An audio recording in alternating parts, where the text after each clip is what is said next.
external. I need my own words worth. But why should it take a bribe just to not want hers? I think she's all I heard, so I took it out on my side and prayed that it works. But it didn't, and she sees no difference.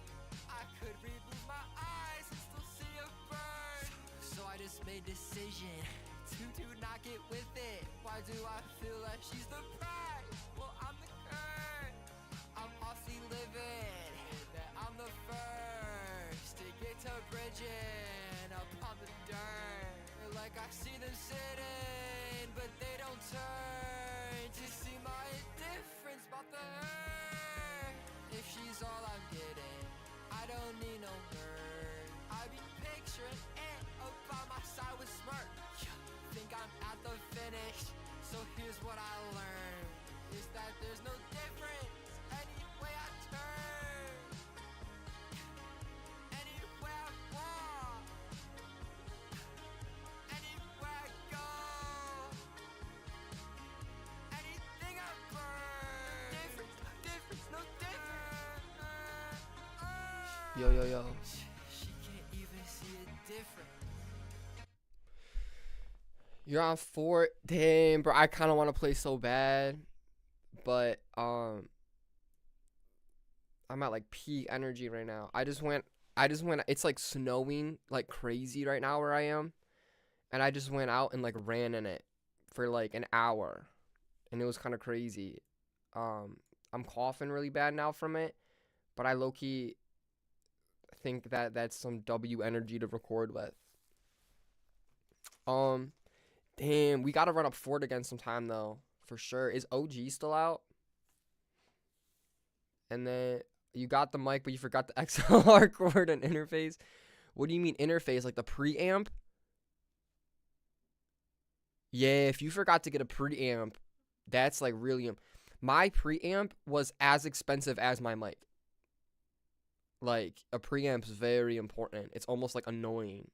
Yeah, you can't do anything with that. If I didn't have this preamp right now, my mic would basically be useless. But I think my preamp was 300 and my mic was 250.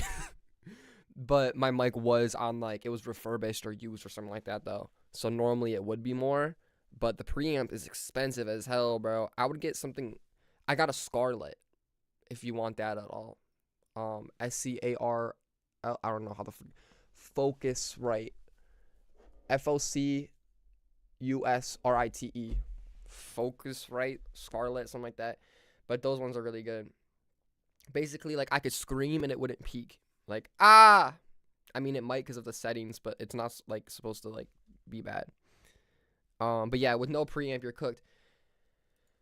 W mic. So before you'd even have a preamp, you just had a USB mic. Dude, it's gonna sound so good. You're actually gonna sound like 20 times better. That's gonna be freaking fun as hell.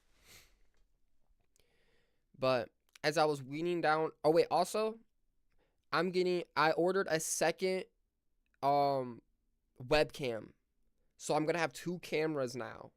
So one camera I'm gonna have by here when I record up there, and then another camera is gonna be lower, like in front of my face here. So I'm not gonna look stupid. Like you're in the sky right now. So that'll be pretty hype. And then I'm gonna start doing videos and whatnot. I have such a good idea for stream. So I'm gonna try to execute that. But I can't leak it right now. But I do have a crazy idea if you want to call me about that sometime. Freaking I literally have an idea. I think that would like be a whole career worth. Like I think I could go fucking viral with this shit. But that should be like in a week or something like that. I think it comes literally tomorrow. So I'll have to start something like that. Hold on, let me check. I'm excited for you, bro. You're actually going to sound so good. If you just had a USB mic before, oh my God, you're going to fucking love that shit. If you're really upgrading like that. A normal USB mic is not it, man. Arriving Sunday. When the fuck is Sunday? I don't even know what day it is. Wednesday. Okay, Sunday. So next week should be the week we run it up. But yeah, I'm coughing really bad, so I can't really record just because it was so fucking cold outside. I swear I'm not smoking or nothing. I'm actually doing really good. I'm proud of myself. I haven't been using any vices. But I was gonna watch this video about AI slop saving the internet. It is good, bro. I'm fucking proud of myself, gang. I was literally doing so bad. I was doing really bad. Like, really bad. I was playing, like, Roblox Tycoons every night while I would record. I would be smoking from, like, the time I woke up to when I went to bed. It was horrible, bro. Every single day. But now, cut off games, cut off vices, cut off all that shit. I've been reading books. Crazy. Didn't think I would be here so soon. But I'm pretty hyped about that. So we have, where the fuck is my, where's my thing? There it is. We have a video about AI slop will save the internet. So I'm intrigued because his take here is that the more slop there is, somehow the better it'll get, which is not what I would initially think, but he might make some good points here. So I'm just gonna watch this because I was already gonna watch it, so might as well watch it on the stream. But then after this, I'll record a song. So for years now, we've been speculating about dead internet theory, a scenario where the internet fills up with so many bots that it just becomes too meaningless for us to use. But as of last year, 50% of articles online are AI generated. So now I think we can pretty accurately call it dead internet reality. And at this point, we all know that AI hasn't given us anything that really improves society either. That's what we've been told. I think we can pretty accurately call it dead internet reality. yeah, so for the first time, more stuff on the internet is AI generated compared to human created. And like that's like, I was thinking about this the other day, man. That's really bad. That's really bad. Like this is gonna be something to look back on. I like kind of documenting this type of reaction to it because in like 10 years, man, I'm gonna look back and be, it's either gonna be like, oh, I was thinking too hard about it, or it's like, oh, shoot. And at this point, we all know that AI hasn't given us anything that really improves society either. That's what we've been told, but no. What we've actually gotten is emotionally fueled AI garbage, slop that the algorithms love to show us, and the amount of it is staggering now. Already back in 20... I think the biggest issue isn't AI, it's the fact that like social media benefits from controversy, right? Like the more hateful, the more people argue on a post is the more it gets promoted. And I think something about that is like evil. Something about that makes me like devilish, right? Like that's why I don't want to go on TikTok anymore. That's why I don't want to go on social media, because it's not for the user, right? Like the people who run TikTok don't run TikTok with like the idea of, oh, I hope Blake has a good day today. No. They run TikTok so Blake fucking gets addicted. And addicted means showing me the worst thing in the world right next to the funniest thing in the world, right?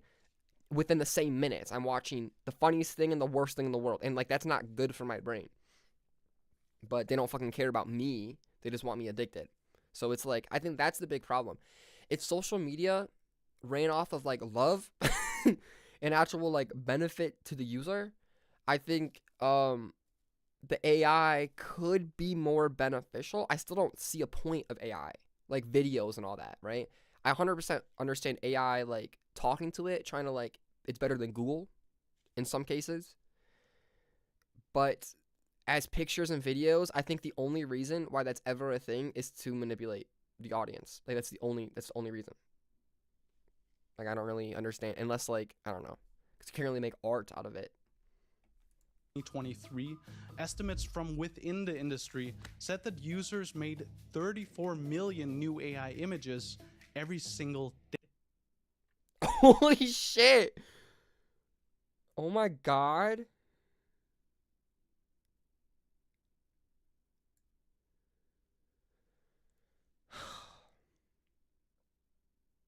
Wow, bro.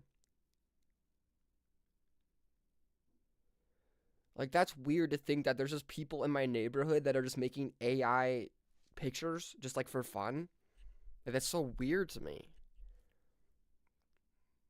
That's crazy, dude. And that's probably a much higher number by now. That means that if you go... Yeah, that was 2024. On any social media today, you'll probably see, a few very obvious AI videos. But I'm also willing to bet that you'll see a lot of AI videos that you don't even know are AI. We've reached that point. The tech is good enough to fool most of us at scale. But what no one is talking about is why this very flood of AI slop might actually be a good thing, and why it'll save the internet. If you go on YouTube and type Varoufakis, he's a famous economist. Well, the first video you'll see is this as of this recording. Check it out. Stroke of economic warfare, EU leaders seized 100 Does this seem a bit off to you? in Russian assets frozen. To me, since this the is Ukraine pretty obviously an AI video. The books have nonsensical titles and the voice doesn't quite sound like the actual Varoufakis. They transferred the money His face to is Ukraine also as aid just kind of off. Well, it just looks a bit weird when he talks, right? But look at these comments. You have to scroll pretty far down to find someone who actually addresses this, that it's AI. Now, to be fair, these comments could all be bots. Honestly, who knows at this point? But of course, this is just one of many videos and many channels at that are ripping off the likeness of economists like Yanis Varoufakis. Apart from Yanis Explained, you can find Prof. John Mersheimer Talks, another channel gushing out several videos a day that feature the AI version of the economist Mersheimer. And here's Economics and Finance, that's all about AI Richard Wolff, yet another economist. Not broken by accident. I guess a few individuals figured out that, just like me, people really seem to enjoy watching economists rant about society, and I guess they figured out how to monetize it without becoming an actual economist themselves. But let me just show you one more Yanis one, because one of the videos on this channel, The Sharp Line it's called, and yes, it's also AI, got over 800,000 views, and this one the real Yanis actually responded to. This is what he said. Yes, I know, nothing I can do about it. YouTube refuses to take these deepfakes down, and even if they do, they spring up faster than I can shut them down. I suppose we must all learn to doubt all we see and hear. Perhaps this is the beginning of social media's self-immolation. Damn, bro. Yeah, because the first thing that I realized with AI that was like really bad was deepfakes for like sexual stuff, right? That was the number one where I was like, that's gonna get out of hand really fast. But then all the political stuff happened, right? If our president wasn't the most fucking insane person ever, it wouldn't be this bad. But it's like, because the actual president makes the most insane claims, like does the most insane stuff and acts like a little baby, like acts like a middle schooler if they were the president, it makes all of this so much more difficult, right? Because if my own president is flipping people off, acting like a little fucking middle schooler, then I don't know what to believe with AI anymore. You know what I mean? Because now professional people don't even act professional. So if there was an AI video of someone in power just doing something stupid, it still wouldn't. 4 years ago, you would be like, oh, that's probably AI because they're doing something stupid. But now, when the real people are doing stuff stupid, can't tell, bro. It's actually bad. Like, it's actually bad. I think that's going to get so out of hand, dude. I'm surprised it hasn't. I'm genuinely surprised it hasn't gotten out of hand yet. What is it? It's January 2026, right? So if I'm looking back at this in the future, I feel like by 2028, there would have been multiple things that happen. So this year, next year, there's going to be multiple things that happen where people fall for AI in a political, disastrous toned video, right? So like a video of Putin saying that he's going to bomb fucking New York or something like that, right? Like something crazy like that, and people will actually go like feel scared about it when it ends up being just, yeah, I feel like that's gonna happen for sure. I'm surprised it hasn't, but I would bet that it would happen this year or next year, 100%. Okay, maybe you're starting to see where I'm going with my clickbait title now. Self-immolation, to set fire to oneself or to cause serious harm to oneself. Is that what YouTube is doing here? Well, let me introduce you to Cory Doctorow, a journalist and author who coined the endearing term "shitification." Doctorow thinks that that's exactly what's happening. He thinks that social media platforms are active with their emulation. Perhaps this is the beginning of social media's self-immolation. Okay, maybe you're starting to see where I'm going with my clickbait title now. Self-immolation, to set fire to oneself or to cause serious harm to oneself. Is that what YouTube is doing here? Well, let me introduce you to Cory Doctorow, a journalist and author who coined the endearing term "shitification." Doctorow thinks that that's exactly what's happening. He thinks that social media platforms are actively becoming worse and worse. Here's how platforms die, he writes. First, they're good to their users, then they abuse their users to make things better for their business customers. Finally, they abuse those business customers to claw back all the value for themselves and their shareholders. Then they die. So Like, that's the thing, dude. Like, if I could go back and talk to my younger self, I would tell myself that nothing is for you. Nothing. Not a single thing. When I was younger, I thought Apple was the coolest thing in the world. I thought Elon Musk was the coolest thing in the world. I thought Instagram was the place everyone could get along. Right? I genuinely believed all of that stuff. I thought Musical.ly, which then turned into TikTok, was so freaking cool.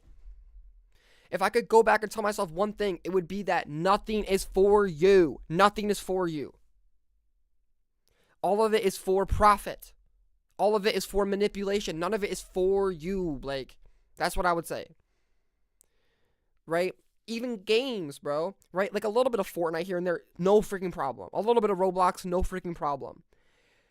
But I was playing Fortnite every day, 24 hours. I would wake up, play Fortnite all the way until I got tired and went to bed when I was in middle school. That's not healthy.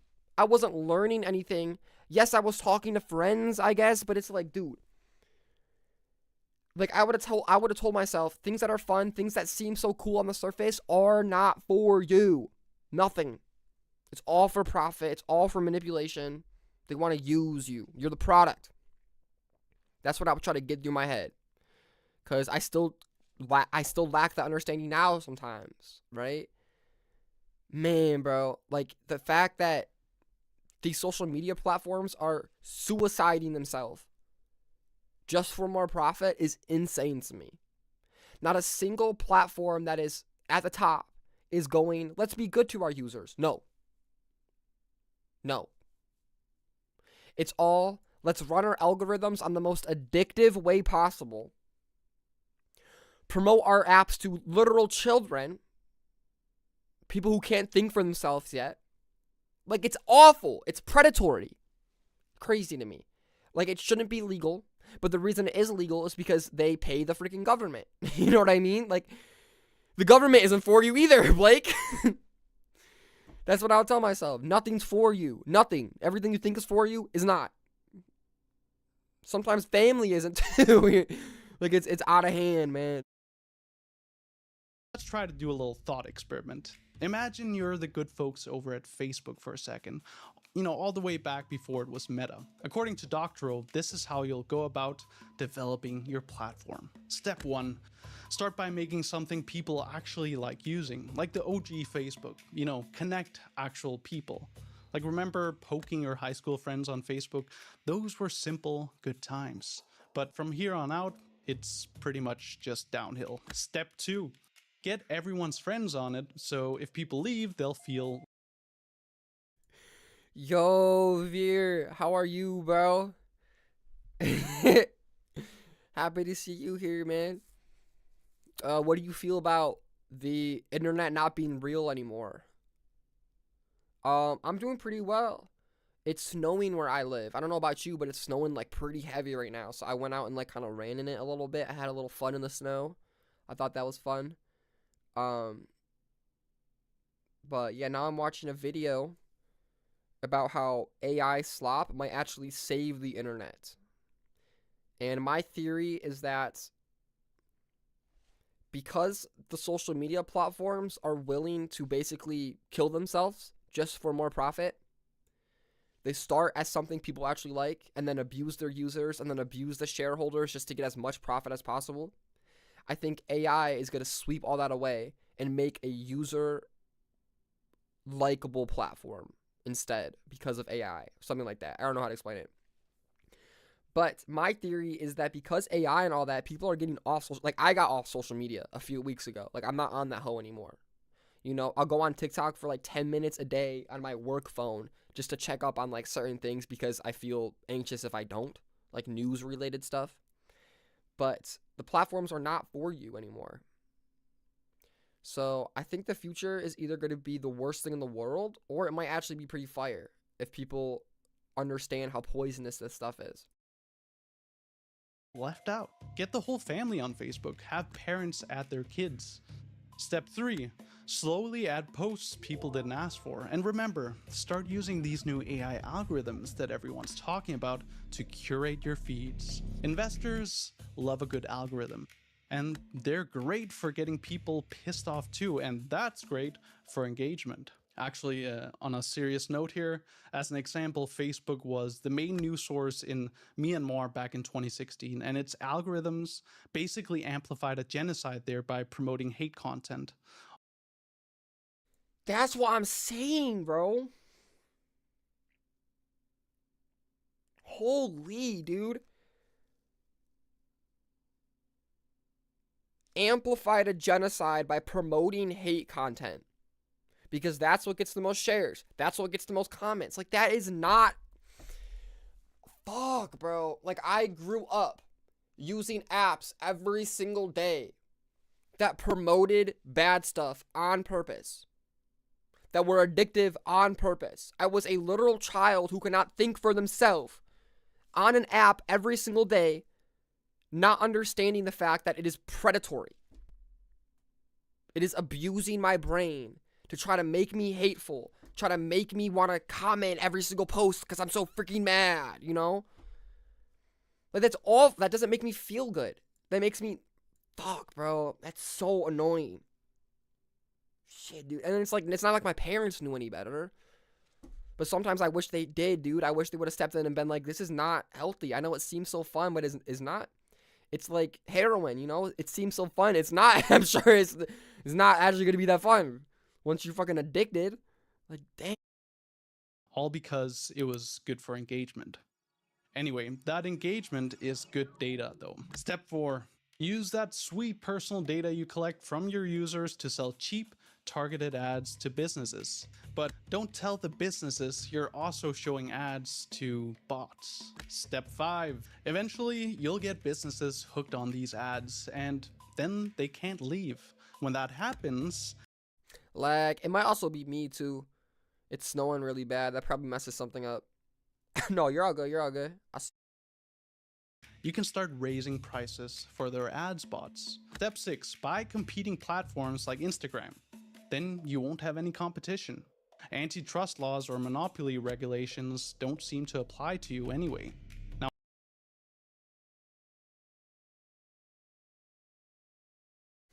damn, I never questioned that as a kid too. Facebook just bought Instagram, and there was nothing else at the time. Because when Facebook bought Instagram, there was Dub Smash and Vine, and that's it. And Twitter. That was it. And YouTube. So technically it wasn't the only place, but it was like, that's basically a monopoly. The biggest social media platforms are then bought by just one person or one company, right? Like, it's like, oh, where else can you post photos? Nowhere else. Like, Vine was a video platform, YouTube's a video platform, Dub Smash was a video platform, and then Dub Smash and Vine became Musical.ly, which then became TikTok, right? So now it's technically not a monopoly, but it is, because the government's at hold now.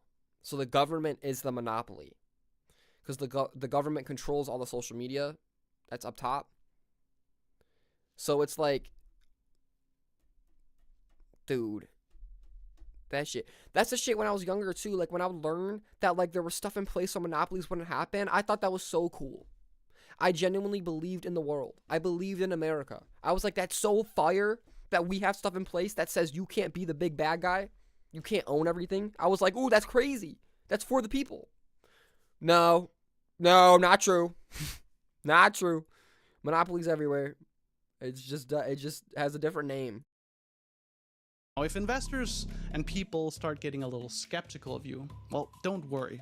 You can always just rebrand yourself to something meta. Step 7, profit. A lot. Make a shit ton of money.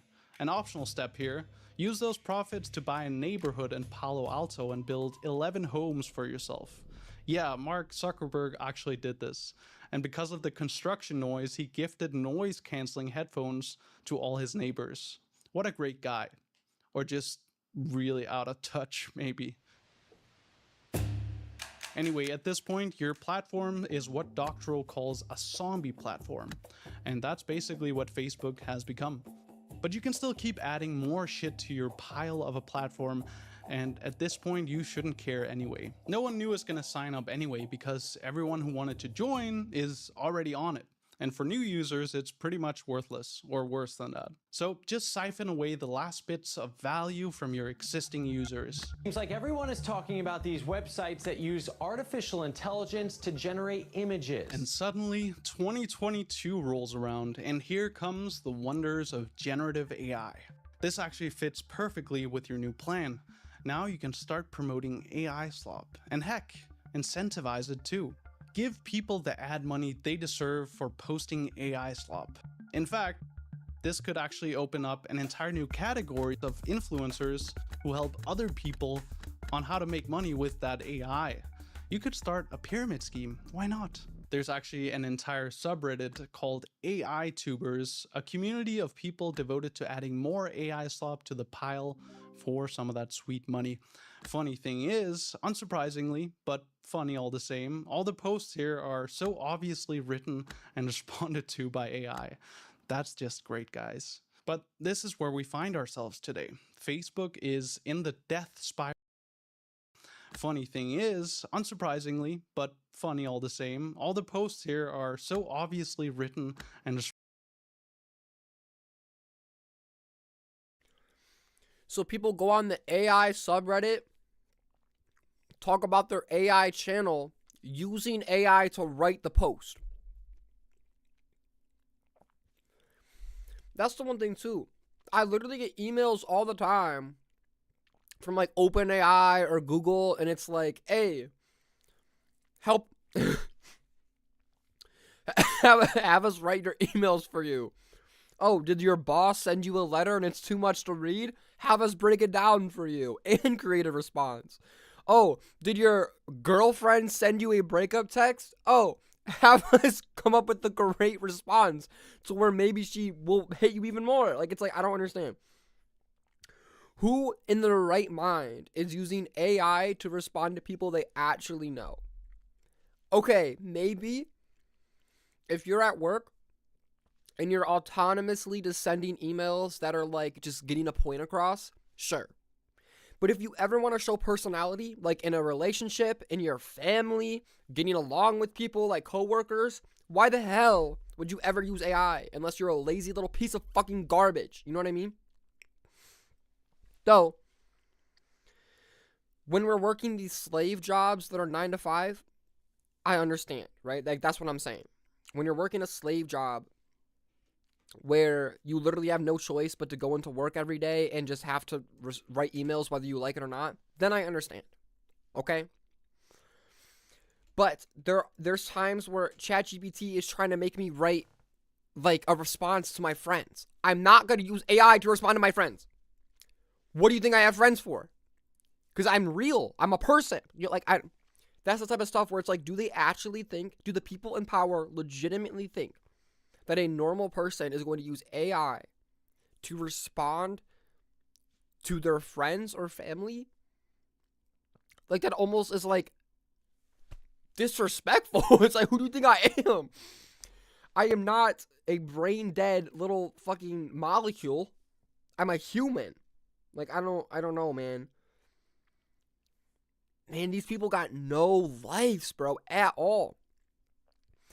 Like, I could easily make a video that gets 100,000 views where I'm like, oh, I'm going to teach you how to make $100 million a month by using AI. But guess what? I don't want to be that person.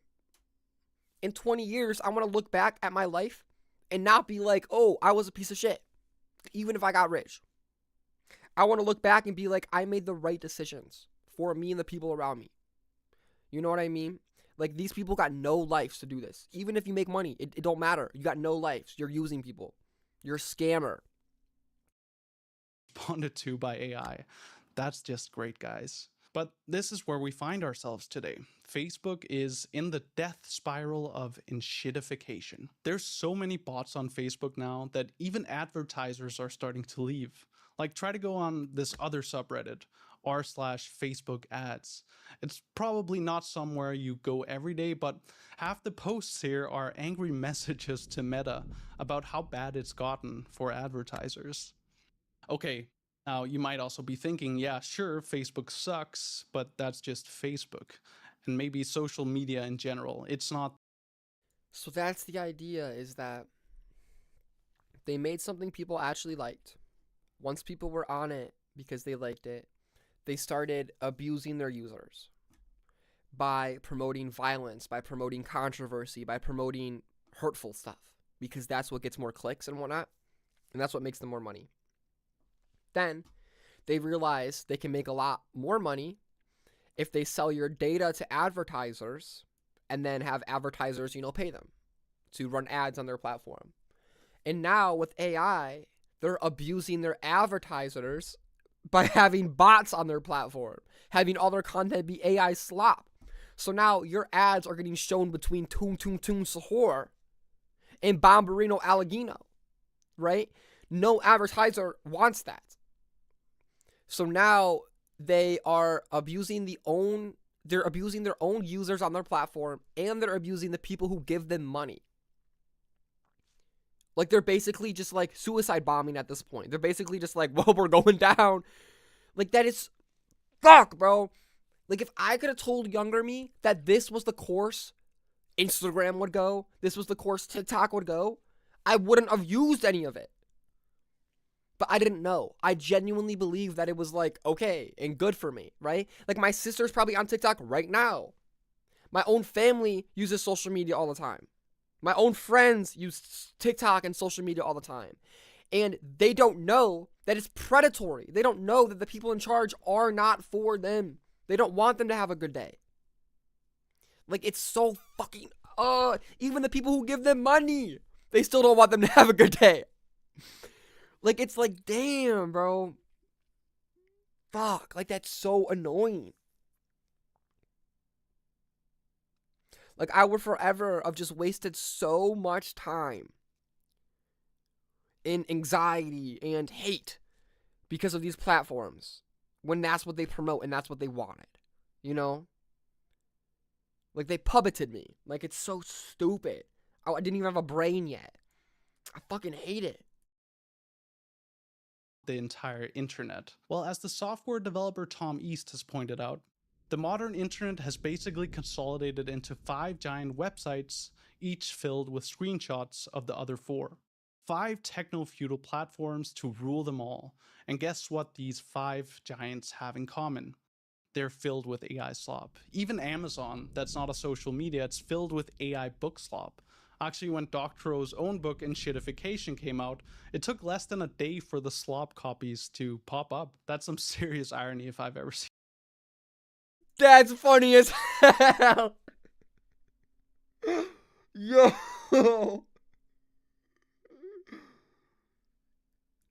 Dog, that's actually funny. Oh my god. Oh my god. Yo. So he wrote a book about the internet being dead and everything being AI, and then there's AI books of that book that come out the next day. Like, that's fucking hilarious, but it's all Any. In response, Doctorow tweeted, Love that the slop merchants are using my book to further shitify Amazon, and that Amazon's terrible QA standards is letting them do it. On Spotify too, the top charts now include AI songs. Apparently some people like them too. Playing my favorite new song, which is an AI song. Have you heard what they're doing with AI music? They took 50 Cent's Many Men. Music's disturbing because it's my favorite music now. Like AI music is your favorite. Oh, there's AI covers. Have you ever heard any of the AI covers of 50 Cent songs in soul? That's great, Joe. I think everyone knows that Google search sucks too. Nowadays, I feel like I have to go 3 to 4 pages through to find something. Fuck, bro. Brain dead people listening to AI music. Damn, dude. I mean,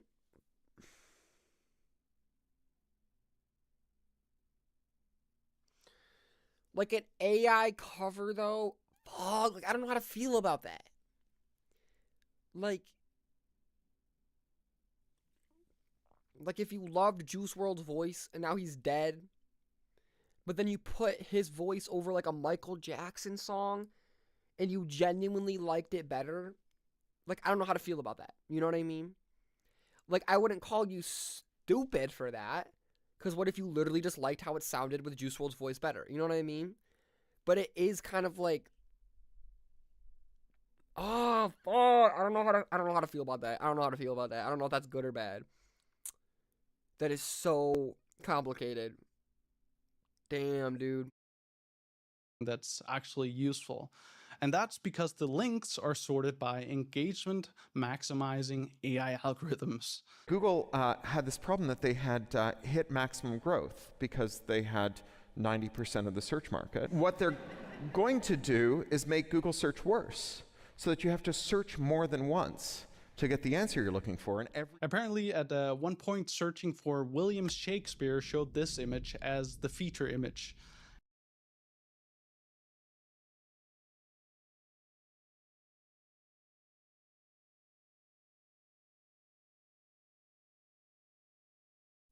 Like, I mean, like, holy shit. Like, you're telling me Google, which is like the #1 monopoly, got so big that everyone is using Google. And instead of being like, okay, everyone's using us, yay, we did it. Instead of being like, we did it, they purposely make it bad. So you search more, which means that you see more sponsored results, which means you see more ads.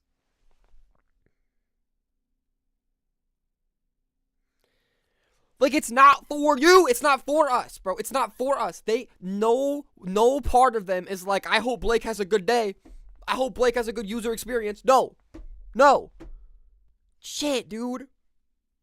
Damn, bro. It's literally just, oh my God. It's literally, how do we soak as much money off of you as we can? How do we fucking squeeze every little piece of attention out of you?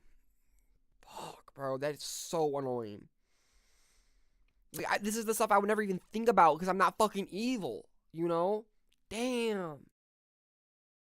Yeah, that's an AI Shakespeare. Anyway, I'm sure you're as tired of hearing about AI slop as I am of talking about it at this point, so let's get to the real point I want to make here. What happens to the internet if this continues? When these platforms become too big of a pile of shit to actually use because of AI slop? Now that I have you hooked, this video is a bit different from my usual ones, and I'm not quite sure how it's gonna do. So it really helps out a lot, maybe more than you might think, if you drop a thumbs up, well, if you're enjoying it so far. And even more if you subscribe too, if you want to see more of my videos, of course. And if you're already a subscriber, don't worry, I haven't deviated from my longer social sci-fi commentaries. I have a lot of ideas in the works. I also want to thank all my kind supporters on my Patreon page.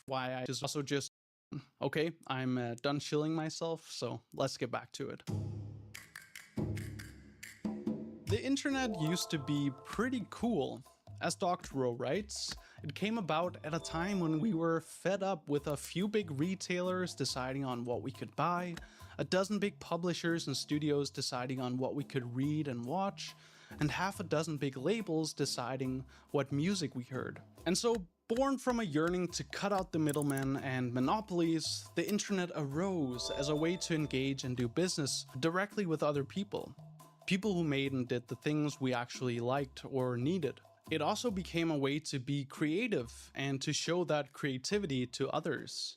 Like Craigslist was basically a hobby project at first, but it actually became a hugely disruptive business and a cool business where we could buy and sell each other stuff to, recycle it instead of tossing it. Nowadays, Facebook's marketplace seems to be where people go instead.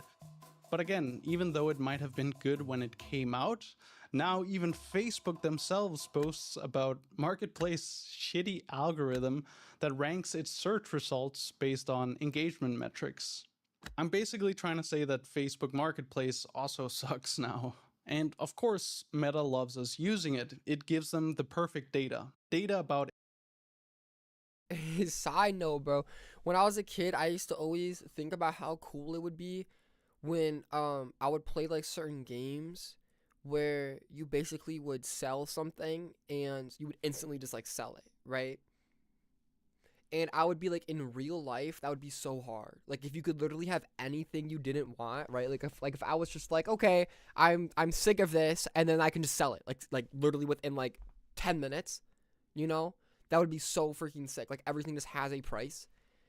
I always, like when I was younger, was like that would be so fun, and I feel like it could be the case, like 100%. I feel like that could 100% be the case if the platforms were made for us, right? But he said that it's showing you results based on engagement. They have all the data in the world about you, and they're still showing you results based on engagement. That makes no sense to me, right? Like if there's someone out there who loves Avatar, who loves Korra, which is like who this is, right? And loves collecting stuff, they would be the perfect person for this. But instead of using all that data to show them it, instead they're going to show them listings that other people are clicking a lot. What? Like it's not for the user. It's not for us. They just want profit, bro. It's so annoying.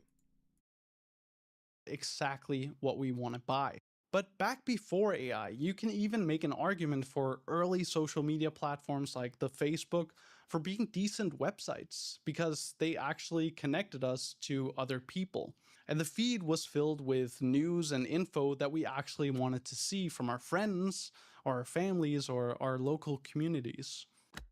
But now on Facebook, only 17% of time spent on the platform is spent viewing content from friends. And that's 7% on Instagram. Oh my god. And those stats Holy spent hell. viewing content from friends. Damn. And they like that too. Right? Like the people in charge are happy about this. Like when I was younger, I loved Instagram because like everyone from my school was on it. I could just see what everyone was posting. And then at one point did it get out of hand, right? Something about showing off got out of hand, right? There was a point of Instagram where everyone just collectively started showing off instead of just posting, right? Like everyone went from just, I have Instagram, you can check out my account, to, I have 2 Instagrams. I have a main and a spam. That's when it got out of hand. That's when I was like, oh shoot, bro. Right? It was kind of cool at first because on the spam, they were basically freed from it, right? It was basically like the last crumble before everything came down, right? Like right before everything crashes, there's like a little high, and that was that high, right?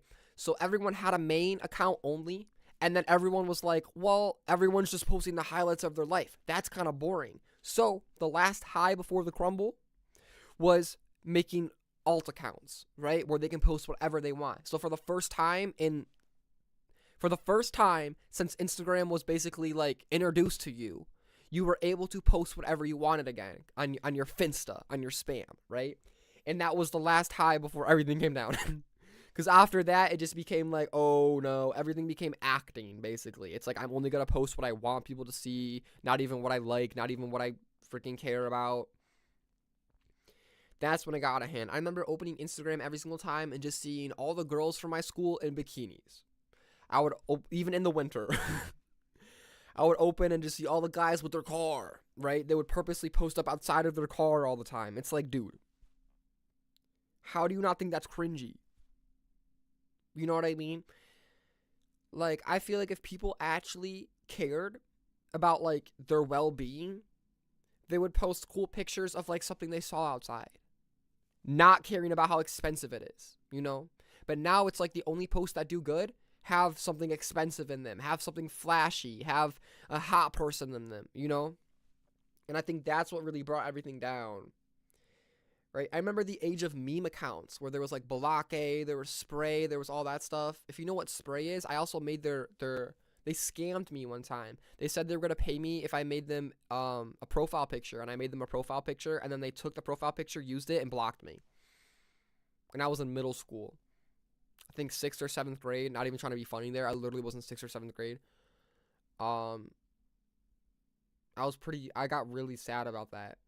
Because there's just nothing you can do. I was just like, oh, that was a bitch move. But I think meme accounts were also the last high. You know, that was the eye of the storm, basically. Like, meme accounts was the last time where it was like, ooh. I think it's the first time where people stopped viewing friend stuff, right? Like, when meme accounts came out, that everything went from 100% to like 90 to 80 to 70 to 60, right? Once the algorithms realize that people don't actually care about their friends and they just want to see stuff that makes them laugh. And then now it's just like AI slop and all that. So, damn, bro, back in the day, I remember it literally was cool. Like, it was like everyone you knew was just posting all the time. You got to check up on them. Like, that was fire. But then it became like a game. It became a competition real fast. Wasn't fun anymore. And that's 7% on Instagram. And those stats are from Meta themselves. Adam Conover actually did a great video on why we open social media apps in the first place. Basically, he points out that we open them just to check our messages from our friends. But then after checking, we get stuck on the feeds. And instant messaging is arguably not a bad thing. But as a gateway to these feeds, you can probably see the problem, right? These feeds are now overwhelmingly just engagement bait, ads, and worst of all, AI slop. And that brings me to my main point of the video. This is basically my argument. AI slop is the final straw that's going to kill off social media, and more generally, the 5 platform monopolies that make up the internet. And it's not just because it's low effort garbage, and it's not just because people really seem to hate it, which are for good reasons, I should add. I mean, there's a pretty big movement against AI slop these days. As far as I can tell, more and more people are becoming more anti-AI content in general. In my last video, for example, I had the brilliant idea of turning a simple sketch into an AI-generated version of that same picture. You know, I thought it would look better or more aesthetic in my video, but I got so many comments that were outraged by me doing this, and that really hit home for me. Rest assured, I've learned my lesson. But yeah, it's not just because people hate it. It's also because some of it is really, really realistic. People believe this shit. Just look at the comments section of any of these AI economist videos. And it's pretty obvious that images and videos just keep getting better and more. Yeah, I think the people at the top don't really view us as, like, people. You know what I mean? Like, the fact that they got away with all this stuff, they're basically just like, they're gonna eat this up. But it's the first time where we're actually like, no, right? Like, they think that the more they roll out AI, the more we get comfortable with it and use it, but it's like not working. It's actually like the opposite, right? Like, I think for the first time now, ChatGPT, when it started, was like, oh, we're user friendly, we're not gonna have ads, we're not gonna have sponsored results, we're not gonna do any of this, right? It's either you can use normal and you have a limit, or you can pay to have no limit and no like unlimited memory and all that, right? And now for the first time, they're gonna run ads. They're gonna run sponsored results, right? So if you're looking up like, hey, what are the best specs to get a new webcam, like I did the other day, now they're gonna purposely put sponsored results. So basically there's people paying them to give their webcam up there. So instead of the AI actually looking at the specs, saying this is objectively the best one, no, that's not how it's going to work anymore. It's going to go, buy this one. Buy this one. Buy this one. Don't ask why. Buy this one. We're definitely not being paid to tell you to buy this one. Like, it's like honesty out the door. Not even like there really was honesty, but any sense of it is gone now. Like, they just totally backtrack on everything because they're losing. Convincing too. That means that we can't trust what we see and what we read anymore. But when more and more people start to realize this, especially those who seem not to notice the AI slop right now, well, what's the point of even using the crumbs that are left of social media platforms like instant messaging and staying updated? Why should we stay if it's all AI slop? There's no point. And that is how AI slop will save the internet. If you accept my premise that platforms increasingly are the internet will be saved through the complete AI-assisted enshittification and self-emulation of itself, to the point where we just plain stop using it. As AI slop becomes more and more prevalent, gradually, I think, people will just stop using the 5 big platforms that allow it. Facebook is great evidence that it's already happening. Like, try to ask someone around you what they think about Facebook now. Unless you're talking to someone in their 80s, I'm almost certain that they'll laugh and tell you about how bad it's gotten, or shrimp Jesus or something. And then, as I have never used Facebook for more than 20 minutes. Like, it honestly is astounding. Like, I remember being in high school and there were people who used Facebook, and I was like, are you serious? Right? Like, TikTok was already a thing. Instagram's a thing, and you're using Facebook. Like, I remember having a girlfriend one time who genuinely spent time on Facebook. I was like, I was so, like, I've never really fully processed that of like, why are you using Facebook? You know what I mean? Like, maybe it's because like their older relatives are on there, but it's like they would just scroll on Facebook, and I'm like, what are you using Facebook for? That is so confusing. And now I feel the same way about Instagram. Like, I cannot see a actual reality where I use Instagram. I just can't. Like, I cannot fathom me using Instagram. Like, that doesn't seem normal. Does that make sense? Like, I don't. Like, if you told me that I'm gonna wake up tomorrow and spend an hour on Instagram, I'd be like, why? What am I doing that for? I would genuinely be like, I wouldn't believe it. You know what I mean? I don't see that as a reality. TikTok is a little bit different, right? Obviously, like, TikTok is genuinely addictive and all that. But like Facebook, Instagram, like, I cannot grasp how people actually like that platform, unless it's just for your friends. But I don't think that's the case anymore. You know, I think it is because it's like, oh, you find memes or something. Like, I don't know. It's just so brain dead to me. As people's friends slowly start to leave, even more people will leave too, because what's the point of using social media if your friends aren't? So I think the retreat might become exponential, and then a breaking point might happen. A mass exodus of users from social media. And finally, if you'll excuse my bland poetry, just like a phoenix rising from the ashes, something better will come of it.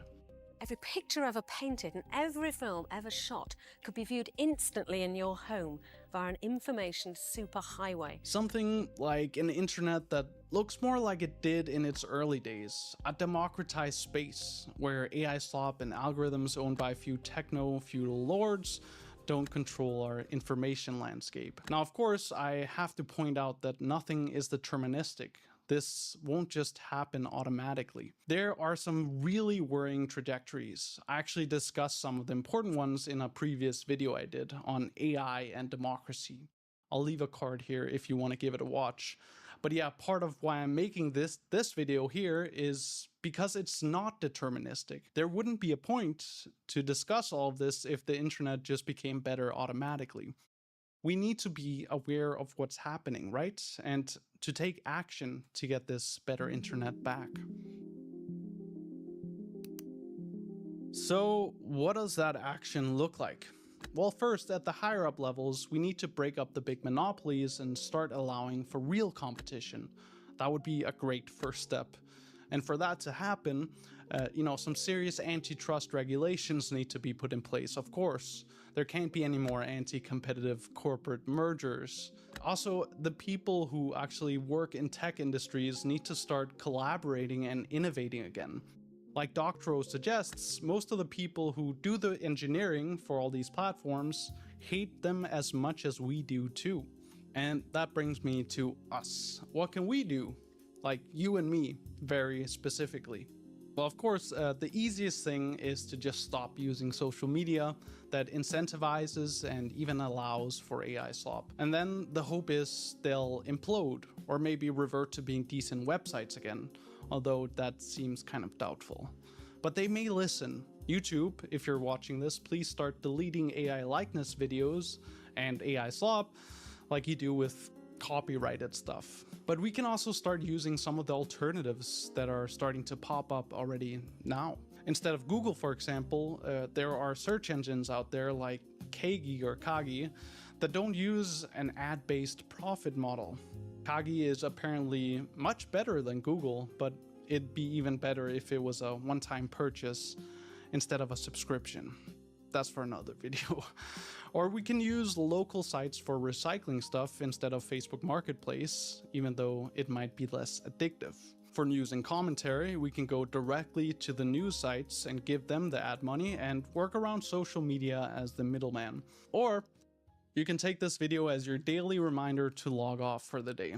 Go be in the real world. Maybe go watch some birds or read a book or something. Hang out with someone. But before you log off though, wink wink, I'd love to hear your thoughts. That's another thing too, bro. Once like reading got cringy, oh my god, once reading became cringy, dude, I was still so little and I like fell for it too. Like I genuinely was like, oh. I was like, reading is cringy, bro. People read? Ew, people read? Like, man, I really fell for that shit. Psyop, propaganda, I don't even know what to call it, but wow, like people literally just started calling reading bad, and people still do. People still are like, oh, that's cringy. Oh, you read? Like, it's like, gang, I read every day now for hours. It's actually insane. It's so much better. I love it. I see stuff in my head. I picture things. It's fucking beautiful. I actually fucking love it, man.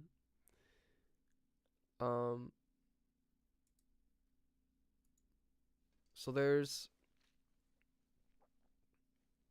This might low-key be crazy. Hold up. I don't want to keep watching videos, but, like, this is really intriguing. Lil Yachty was on Impulsive, bro. Oh, my God, bro. There's too much content right now. Shit, this is called What Getting Shot Feels Like. Okay.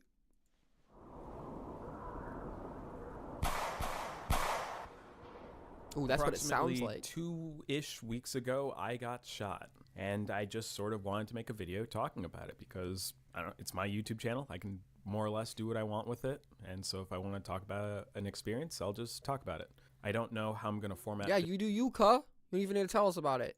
This video yet, whether it'll just be a black screen and I just talk podcast style, or maybe there will be some B-roll, or maybe I'll do some drawings to help illustrate what I'm talking about.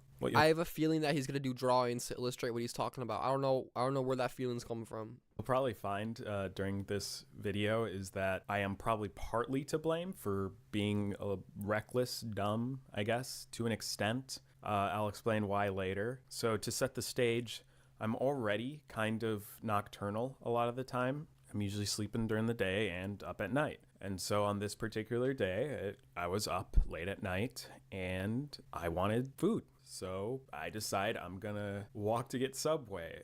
There were a couple reasons I chose to walk instead of like ordering DoorDash or Uber Eats or something. One, save a little money. 2, you know, I already sit around a lot all day, so it's like an excuse for me to sort of jog or at least walk, you know, get some exercise in. But also I kind of liked the weather. I like all seasons. I like fall, I like summer, I like spring, I like winter. So on that day, the weather was kind of like winter wonderland-y. It was snowing. It was like that today, soft bro. snow, you know, that perfect snow where you can, like, I don't know, make snowballs, build a snowman. And so that was one of the first things I immediately noticed. Speaking of that, bro, okay, so the sidewalks where I live are covered in snow because it's snowing really, really bad, okay? So sidewalks are covered in snow. The only place that isn't covered in snow is the streets because there's the plow trucks going down and stuff, okay? So if you want to go on a little jog or a run, where are you going to go? Not on the sidewalk where there's 5 feet of snow. You're going to go in the street, right? Also, it's perfect to go in the street because cars are going at 1 mile per hour because there's snow everywhere. So it would be different if I was in the middle of the street at 1 a.m. There were no streetlights and no snow, right? Fully understand how dangerous and dumb that is. But during the day, when cars are going really, really slow, and I'm wearing a bright blue colored thing outside, I don't see any problem with that. At all. I don't see any, even if I was driving, I wouldn't see any problem with someone in the middle of the street. I'd be like, oh, okay, you do you. You're getting a little exercise in, right? But there was someone who yelled out their window because I held them up for 5 fucking seconds. 5 seconds, okay? There was a tiny little street. Literal tiny little street. It only fit one house on it. One driveway comes off of the street, okay? But the street leads to a more main road, or a main road that leads to an actual main road, right? So it's like a sub main road. So I was walking towards the sub main road, and this car is behind me, and I look back, see the car. What am I gonna do? Oh, not walk 10 more feet? No, and then they yell out their window something. I assume it was bad. Maybe that's just like me being negative. Maybe they were like, oh, good for you getting exercise. I doubt they were like that, though. They probably said something crazy. You know what I mean? So it's just like the thought, because it always happens when I'm out on a bike ride. I go out on bike rides at nighttime because there's less cars, there's less people, it's dark. I think it looks so much cooler than the daytime, especially like catching a sunset or something like that. And people call me weird. People will be like, what are you doing, right? People will like see me somewhere and they'll be like scared of me almost, right? One time I posted up somewhere just to like write like a song or like listen to something, and then these people start like screaming when they see me. I'm like, chill the fuck out. And they were my age too, right? They're high school, above high school age, and they're screaming when they see someone at night. Gang, we're not in an empty plaza. I was next to an elementary school because it's the only park near my house. Is an elementary school, and we're in the suburbs. There's nothing to be screaming about, gang. You saw me, right? It would be different if like they were sitting there and then I turn a corner and see them. Then maybe like they can get a tiny bit spooked, but they're screaming, dude. I found out later that they were just drunk, so they're trying to be like all funny or something like that. But it's like, dude, people genuinely think that the most normal things are scary now. I don't know if it's because of social media or because of movies or what it is, but people just always think I'm like the bad guy. And like they don't even see my face, don't even see my outfit. They just see me at 1 a.m. outside and they're like, oh, you must be trying to murder me. Like, it's like, I don't understand. Get off of TikTok, bro. I'm not like, man, I couldn't imagine living your life in that much fear. Like, that's honestly kind of like sad, bro. Holy hell, every time it happens to me, I'm almost just kind of like annoyed. Like, I'm like, come on, man. You really think like it's scary to see someone outside? Stay inside then. Like, you shouldn't be outside. Oh, it was snow, and this feels nice. There's not much to say about my walk to Subway. I walked and Bro's putting sound effects in it too. That's crazy. What did I just do? Oh, you can just do that? That's crazy. Why is he putting sound effects? That's funny. Admiring the snow. I walked all the way to Subway, and I went in, got my order of food, and walked out. It was pretty straightforward. It's funny, I noticed one of those like scooter thingies, like Lime scooters, that you can kind of just like rent out and ride around. And I was thinking, oh, it might be fun to just like ride around because there's like no cars out. Even though I live in the city, you know, cars still become less frequent late at night. So I was like, this would be neat if I could. My exact, bro, now I'm thinking I'm gonna get shot someday, bro. This is literally me. Besides the nocturnal part now. I was kind of nocturnal for the past couple years, but now I ain't about that life no more. Rent this right now and ride around in the snow. And when I tried to, it was rejected because it was out of battery. So it was like, oh well, I enjoyed the snow anyway, so I'll just, I'll continue my walk back home. And while I was walking home, I'm still admiring the snow. So I became less aware of my surroundings to an extent because I started to mainly focus on the snow. And at a couple points, I stopped and started to record the snow with my phone. Like I said earlier, you're gonna see the parts where I'm partially to blame for being a bit reckless, right? The first big one, obviously, is me going out very late at night. How late? It was like 2 a.m., like 2:10 a.m. So that's on me, obviously. But it's like, fuck.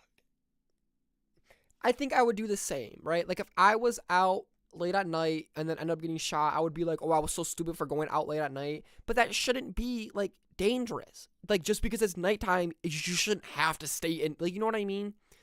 Like that's so stupid that you're gonna blame yourself for going out late at night. It should be perfectly fine to go out late at night. It should not be dangerous. Like the fact that it is dangerous for people, like that's so upsetting to me, right?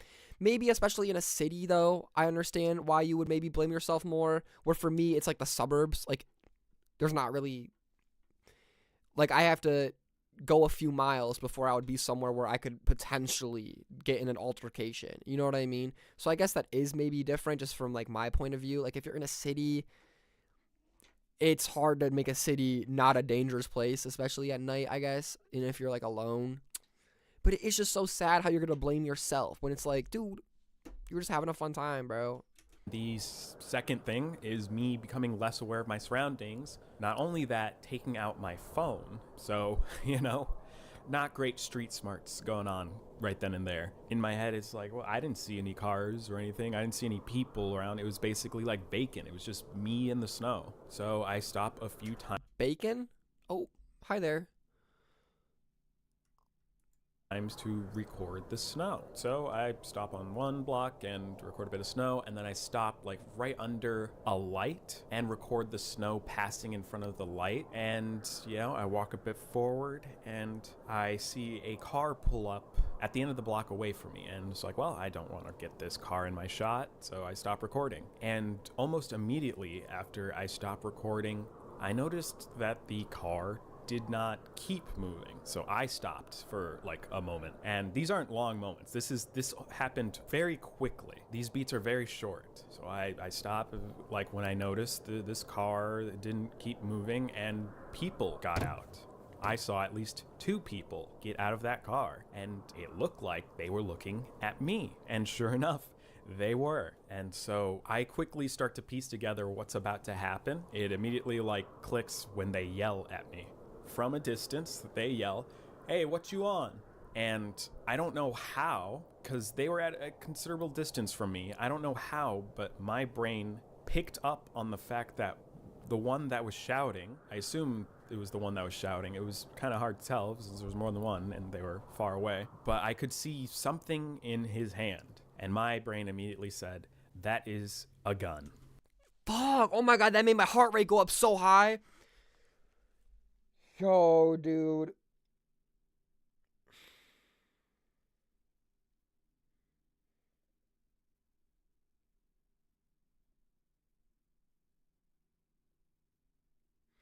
I am so unbelievably blessed, bro, that I don't live somewhere where I have to worry about this shit. Maybe I should worry about it. Maybe I've just been reckless my whole life and lucky. But oh my god, like the fact that I can just go out whenever I want and not have a care about getting hurt is so like, I low-key take that for granted. Man, bro. I could not imagine how I would feel if I was alone at, oh my god. Oh, he like painted that perfectly. I mean, he was just saying what was going on, but like, dude, seeing people stop at the end of the street, get out and yell at you, and you're just like, fuck, bro. Like, You're just like, that's shit, bro. Damn. Fuck, okay. So, you know, it's that moment. It's that survival moment. Fight or flight. Now, obviously, me, a singular person who is unarmed, can't fight multiple people who presumably all have guns. So, it's flight. And I run. I immediately just run. I don't say anything back. I run. I ran to my left because that was where the nearest cover was, right? I ran into the street because there were cars there. So if they wanted to, you know, shoot at me, they would have to move. So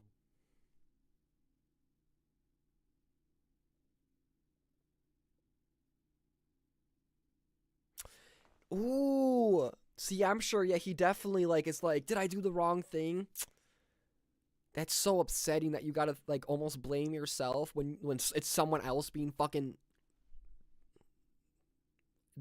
evil. Oh, what would be the right thing to do in that situation? You know?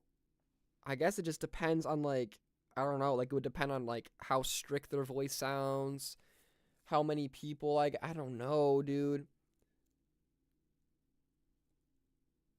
Like, you don't know if you would run to a store. I don't know if I'd run, like, fuck.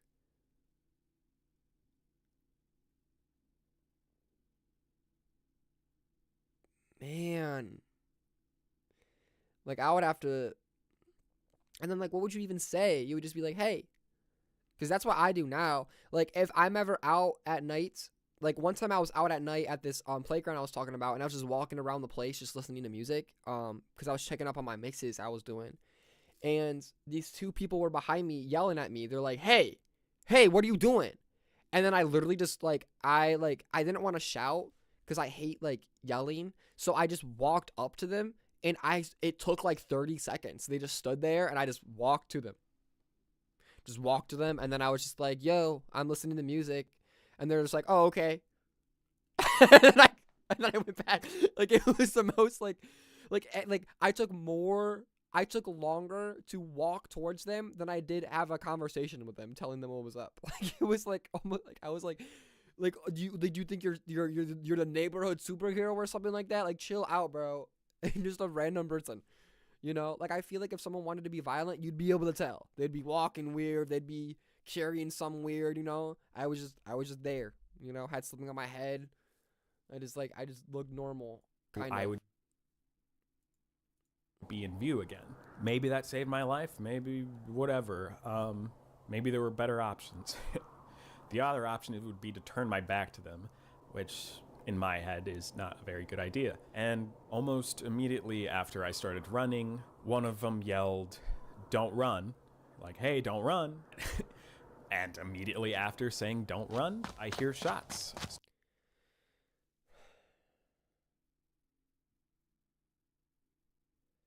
Okay. So yeah, if they were already out of the car yelling at you, it's like, fuck, like, these people are not just gonna be like what I was saying. You know what I mean? Like, my scenario I gave were people who weren't in a car, who were already probably there at, like, the playground place. So it wasn't, like, too scary, but they were kind of, like, yelling, and that was kind of intimidating. It did make me a little nervous. But, like, if they get out of a car and you think they're holding the gun, like, that's like, oh. How good is their aim, though, that they actually hit, bro? Start ringing out. I'm almost at the alley, and I hear maybe 2 or 3 shots ring out. Maybe more, but that's all I could process at that time. And sure enough. Yeah, so if he did try to be friendly, that's the big risk. High risk, high reward is trying to just be chill, right? Because then you get bopped in the head or something like that. But when you're running, one of them hit me, and I felt it immediately. I felt something, like, go right into my leg. I felt the impact. No immediate burst of pain. You can probably think adrenaline or whatever for that. But I knew I had been hit. And that was probably where my fear hit its peak, because at that moment, I was certain, like, more shots were going to come and I was going to die right then and there. I thought one was going to just hit me in the head or in the throat or in the chest. And so without thinking, 2 words left my mouth. No, please. Literally screaming for my life. No, please. Those were the only 2 words I got out. Pretty much right after I got hit, I had made it behind the building into the alley. And thankfully, with whatever adrenaline was going through me, I was still pretty much sprinting with a hole in my leg. Not for very long, though. I did not want to stay running in a straight line to be an easy target. I saw a fence immediately around this apartment building, and I jumped that fence. I cleared it very quickly. But immediately after clearing that fence, I guess adrenaline decided it's not going to be enough anymore. And so I couldn't maintain a full sprint anymore. I slowed down and started to limp. And the fear was still pretty high because I was certain I was going to die. I was like, no, keep moving, keep moving, keep moving. And I did keep moving, not very far, because I felt at this speed I wasn't going to, I'm just a target, an easy target. So I look for a place to hide, and I see a little stairwell behind this apartment building. So, you can get shot in the leg and still run? Because my first initial thought is that even if you don't feel the pain because of adrenaline, you're not able to fucking run. Because it hits your muscle, right? Like, doesn't that disrupt how a muscle literally works? You know what I mean? Like, isn't, like a muscle literally works by contracting and then pushing forward, right? Like getting tight and then letting go. So if there's a fucking bullet, if there's a fucking bullet in your leg, it can't do that very well. But maybe, I guess, like, your body's just, like, good at shit. So maybe, like, if you got shot in a joint, right? Like, if you got shot in the knee, you wouldn't be running. Got shot in the foot, maybe, like the ankle, wouldn't be running. Hip, maybe, something like that. Like a joint. But I guess, like, a full ligament, like a muscle, I guess you can just take that, bro. That's crazy. And so I immediately go into the stairwell so I could be out of view. Because the guys, since they were at a distance, all they know is I went into an alley. They don't know which fence I jumped. After I jumped the fence, they don't know where I went. So my thought is get out of sight. And so I'm hiding in this stairwell, and I'm still thinking. But, like, why, bro? Obviously, that's such a stupid question to ask. But, like, why the fuck are you just shooting people? You know what I mean? Like, that's so annoying to think that there's people out there, bro. Like, it's like I've gone to other cities and stuff, and it's so hard to comprehend that some people are in a headspace where they just will want to see you hurt, and they don't care. That is so scary, bro. I try not to think about it. I was in Chicago, and that was my biggest fear, was that I might not get back, but it was almost like a joke. I wasn't actually in Chicago being like, oh, this could be it, right? But it's like, dude, like, there are some people who just are perfectly fine with seeing someone else suffer, and they just don't, if anything, they enjoy it, right? That's what I've been learning in life recently. Thinking I'm gonna die. Right, like I can no longer run at full speed. I have this hole in my leg, which at this point where I could look was leaking so much blood, and it hurt. The pain was starting to come forth, and I was gripping my leg, and so I'm like panicking. I'm thinking, oh God, they're gonna follow me they're gonna jump the same fence I don't know. They're gonna see a trail of blood. It's like good people argue, evil people rage bait. That's what it is. And you can rage bait physically too. Like, if you're just shooting someone because you enjoy it, because you think it's funny or some shit like that, that's an extreme form of rage bait, I think. Right? Good people, loving people argue. They're getting rage baited, and they argue because they're like, something about you isn't right. And those are the good people, and I feel really bad for them. Because I went through so much of my life doing that. My sister does it all the time, right? She'll get made fun of by someone, and she'll genuinely, like, harp on it. When I know the person who made fun of them doesn't give a fuck. They just enjoyed it for the moment, and they don't think about it anymore. And then she's over here still thinking about it because she's genuinely hurt. The good people get hurt. The good people argue. The good people try to stand up. And the bad people just rage bait. It's fucking terrible, bro. It's, like, honestly atrocious. But once you learn that, I feel like it becomes kind of easier. Because if you ever do encounter a rage baiter, I guess if they have a gun, it's different. But if you're just nice to them, like, you can literally call them cute or some shit, and they will get so mad. And it's the funniest thing in the world. It's so funny to me. Like, people have rage baited me, like, over, like, text or over some shit like that, and I literally just go, like, aw, are you texting me so much because you think I'm attractive? Like, I'll say something funny like that, and they get so mad. Because, like, they don't want to see me happy. You know what I mean? It's so, like, if you do that, you're hurting them more than they're hurting you. So you gotta kind of see it like that. So if they don't see you as a human, if they're gonna treat you like shit, then don't see them as a human either, you know? Just play with it. Blood and find me, and I'm gonna be cornered. I'm gonna have nowhere to go since I'm in this stairwell. And so I will die right there. And, you know, it's like, I remember thinking, I don't remember if I said it out loud or thinking it, it was just like, why me? And I knew, like, it wasn't some grand plan or this wasn't for a reason. It was just like, I'm in the wrong place at the wrong time. You know, it's not like, it's not about me specifically. I'm just here, and there's no bigger meaning to this, but it's like, why me? Is like, is all my entire life like not being involved with any sort of gangs or anything, and I'm still gonna be the victim of gang violence. So I'm still, you know, in this stairwell. I'm still in this stairwell. And I guess it was warm enough somewhere, you know, even though it was snowing, it was still warm enough for some water to be dripping somewhere, I think. But my brain didn't process it as water dripping. It was a steady pace, so I interpreted it as footsteps. Oh, Footsteps shit. in the snow, like slowly approaching me. And so that spurred me into action again. I looked at where I was, and there's this gate at the bottom of the stairs, and it's locked. I move closer to it. I like jiggle it around. Can I like force my way in? And at near the bottom right, I can apply a torque to it.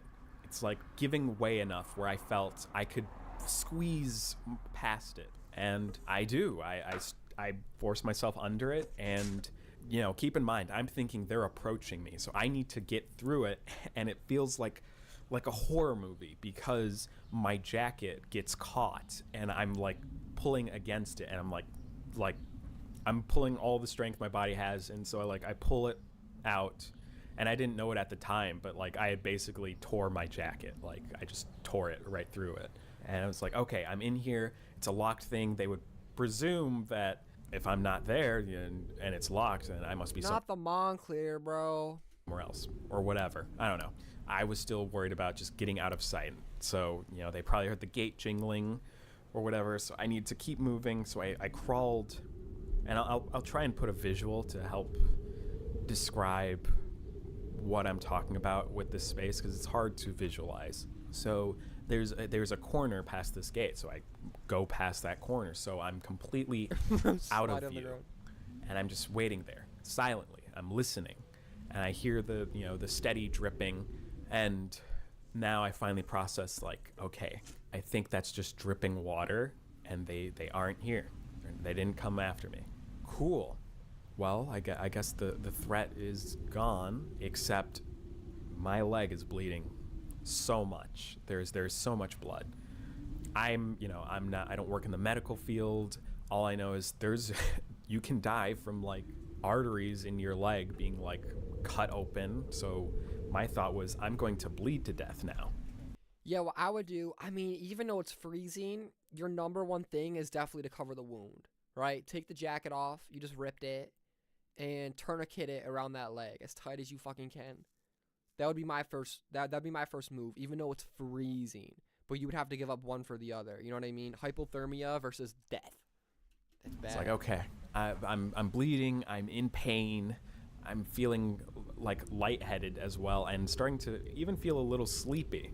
I'm laying there on the ground, just blood still pouring out, and so I'm thinking like a few loved ones come to mind, and I'm like thinking of like, I think it even escaped my mouth, like I became like a child again. I'm almost like in a fetal position, and I think I didn't call out, like I didn't yell out, but like I whispered like, Mom, and eventually like I snapped myself out of it, like focus, like you have phone, use phone. And initially I wanted to just call my mom, And it's like, no, call emergency, like call 911, you idiot. Keep a level head. And so I call 911. You know, they answer and they're like, what's going on? And I'm like, I'm all like, I can barely talk at this point. I'm not crying, but like my voice, like the way I sounded, I might as well have been crying. I was like, I've been shot. Yeah. And so the operator's like, okay, we're gonna I don't know, forward you to the fire department or whatever. I don't remember the exact words, but they ask for my location. And so I was like, I'm not quite sure. I'm between this point and this point. And the horror movie tropes like continue because there was no response to what I was saying. And I was waiting for a response. After a while, I was like, hello? And then I'm like clicking my phone and I realized what happened. My phone had died. It ran out of battery just as I was in communication with emergency services. Oh my The God. worst possible timing. And so right back into panic mode. I'm thinking, oh my God, I'm gonna die. I'm gonna bleed to death here. It's like problem solve, think. And so I'm looking at my leg, and there's just so much blood dripping out. And sorry if this is a little graphic, but like I could have swore there was like a solid chunk of something that like came out. I'm assuming it was bits of flesh, like torn muscle or maybe part of skin or whatever that the bullet tore through, that I saw like in my blood. And you know, my pant leg was entirely soaked in my blood. It was, you know, in my shoe. It was just, it was everywhere. And so I'm trying to think. And so I'm in a lot of pain by now. You know, the adrenaline, it's probably still there. So Okay. Does the average person not know what a tourniquet is though? Like, I feel like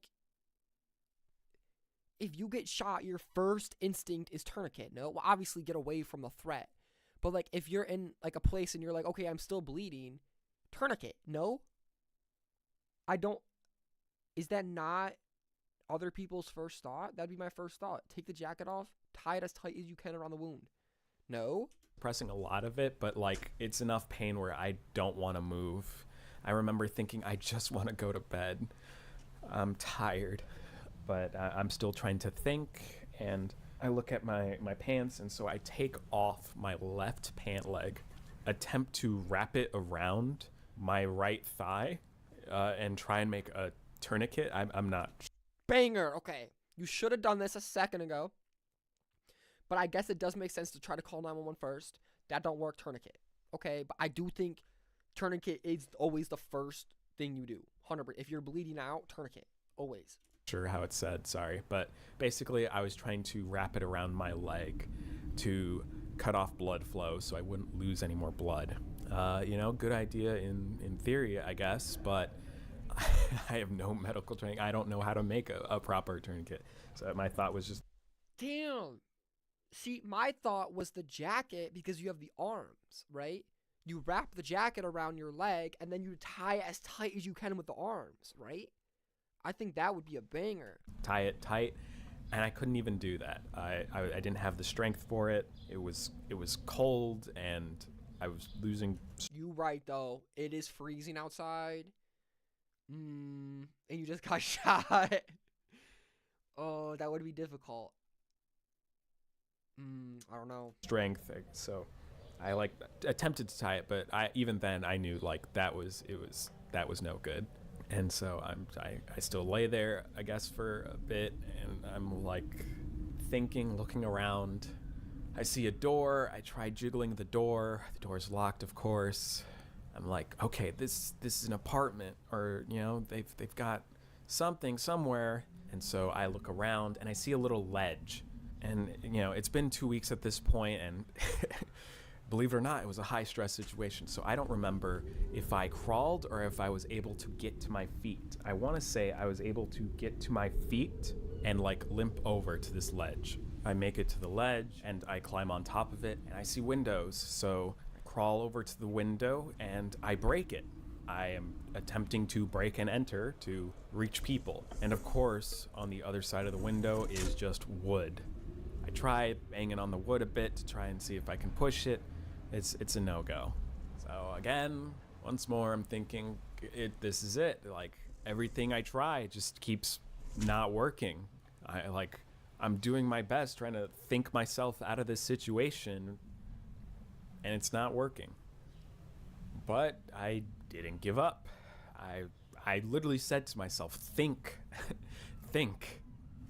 I'm looking around, I'm trying to think, formulate a plan, and I see an even higher ledge. But it's not just a ledge, it's a railing. Elevated above me are the stairs that reach the actual apartment space, aka where people would be. So I crawl towards it. I stand up on my one good leg. I reach above me, and thankfully I don't weigh a whole lot, so I was able to pull myself up using just my arms, and I had to keep climbing a bit because it's a railing, right? So I have to almost like climbing up the monkey bars. I make it over the top, basically using just my arms, and kind of like fold over the top, like almost like a worm going over. And I make it to the floor, and I crawl over, because at this point there's no strength left in my legs. I crawl over to the nearest door. I see a window. I don't break the window because there's a door there, and I think there's people living inside. But it's 2 a.m., so who knows if they're awake or if they'll respond. And so I start banging on the door, hoping that somebody will just answer my plea. I didn't yell out, I just banged on the door. Eventually, I heard something stirring from the inside, like movement. It's like, okay, keep banging on the door. And eventually, they come to the door. They don't open the door, because they're not stupid. No one's gonna answer a door for some stranger banging on it at 2 a.m. And of course, I can't remember the exact wording, but they were like, who's there? Who are you? I'm like, I've been shot, I help. You know? And of course, since my speech is like, I guess, barely understandable at that point, they ask again, who are you? And I think I said, my name's Isaiah, I've been shot.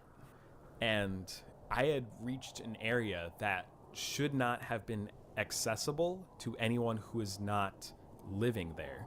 You gotta remember, I forced my way into a space under and then climbed. So I essentially like broke in to this back area. So they then asked, how did you get in here? And I said, I climbed. I don't remember if they had a response after that, but what I do strongly remember is I clarified, you do not need to let me in, I just need you to call the police. And I think that's what convinced them that, okay, I'm not someone trying to gain entry to their home to harm them. This is someone who genuinely needs help. So they did not need to open the door, you know, which it wouldn't be smart to open the door, to be frank. And so I could hear from the inside, they did call the police. Eventually, I hear the sirens in the distance getting closer. I started to slowly feel better. You know, it's like, okay, I'm not going to die here. I'm going to make it. I remember hearing the police searching the area, that little staircase where I was hiding before, because they were looking for me. They don't know my exact location, so they had to find me. And I remember one saying, there's blood here. So I was like, okay, they figure out where I am. Except that was the lower area that I had snuck into. So I had to call out, I'm not down there, I'm on the second floor a couple times, because one, my voice was weak, but two, you know, they're doing stuff, so it's hard to hear me. So when they find the door that would give them access to the area I'm in, it's locked. So I maybe weakly said to whoever was on the other side of the door, can you please let them in? And they were kind enough to go out and open the door for them so they could get me. I think even the police asked as well, how did I get up here? And I said the same thing, I climbed. And he was like, what? I climbed. But at this point, I'm feeling a lot better. Like I said, I no longer felt like I was going to die. They cut off my jeans so they could see the wound. And, you know, since I'm starting to feel better, I start making little jokes. I was like, oh man, those are my favorite pants. One of them was gonna put on a tourniquet. So he was gonna put one on, and he warned me. He was like, okay, I'm gonna put this on. This is gonna hurt, all right? I was like, yeah, do your thing, man. He was not kidding. That hurt a lot. That did hurt. Putting the tourniquet on. At this point, I'm like more relaxed, so my eyes are like kind of closed throughout this whole thing. For the most part, I'm just like laying there. It's like I'm just let them do the thing. I'm so tired. And they get me into an ambulance, and it's funny. I'm like very afraid of needles, not for like a visual or anything, but like I don't know. My brain just interprets the pain far greater than anyone else in a way that makes me very afraid of needles.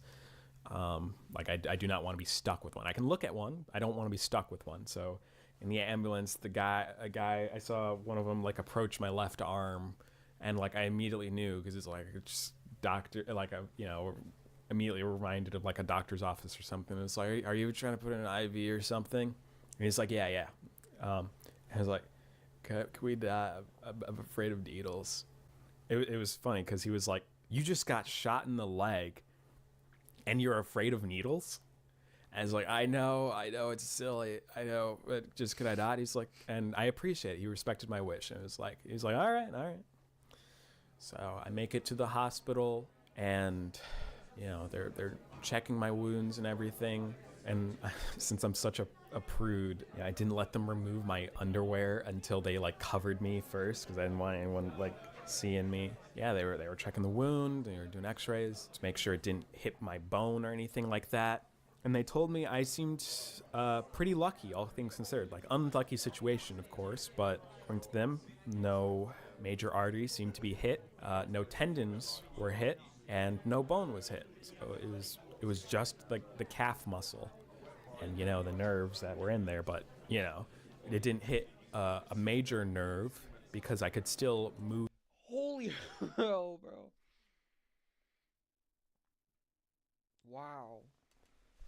Man, I fucking pray that I can learn everything I need in life without needing to go through something like that. That is so everything.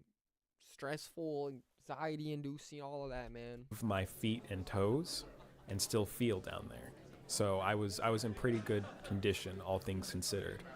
And like I said earlier, I was like, at this point, I'm much more relaxed. Like, I'm alive. I'm gonna live, and they give me like good news that I should be making a full recovery. And ever since the police arrived, the ambulance, the hospital, I was like making like half jokes like the entire time. I was like, it's like, hey, what's your name? Okay, that's cool. Da da da da da.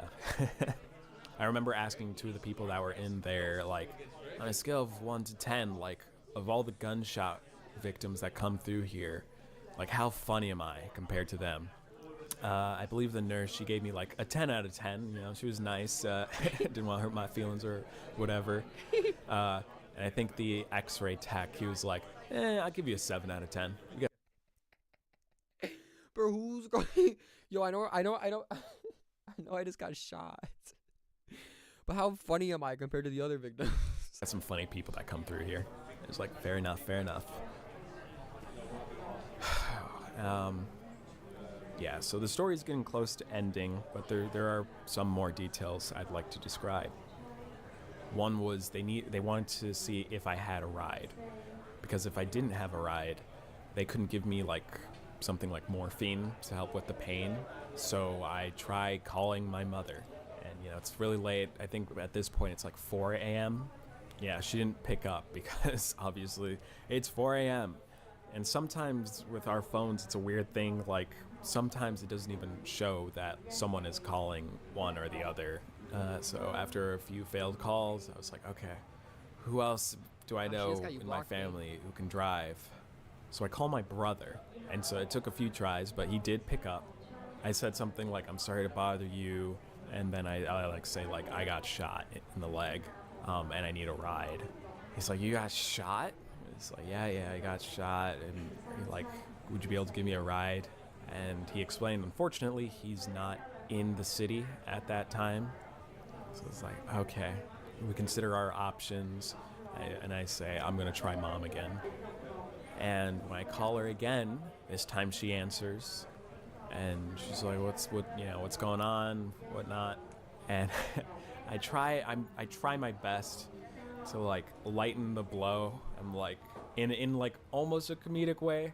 It wasn't very funny, but like, I wouldn't say I got shot. I would be like, yo, I got like just a little incident outside. Can you drive me home from the hospital? I would say something like that. You know what I mean? I think saying that you got shot to any family member or any friend would not be the move here. You know what I mean? Like, that's something you talk about like when they get you. I think the move is to say like, yo, I had a little incident trying to get food. I'm at the hospital. Can you drive me home? I'll answer more questions later so we can talk. I don't know. You know what I mean? I just feel like you don't want to say I got shot. Like, that's like horrible. Like, I'm trying to not have her freak out. So I like say like, promise not to be mad. Promise not to be mad. It's like, what's going on? Like, she thinks like something happened. Like, promise not to be mad. I wouldn't say that. I would be like, yo, you're going to freak out, but like, please I just need you to pick me up. You know, like that's the one thing I'm going to ask from them. Like, not life-threatening. It's like, what happened? What's wrong?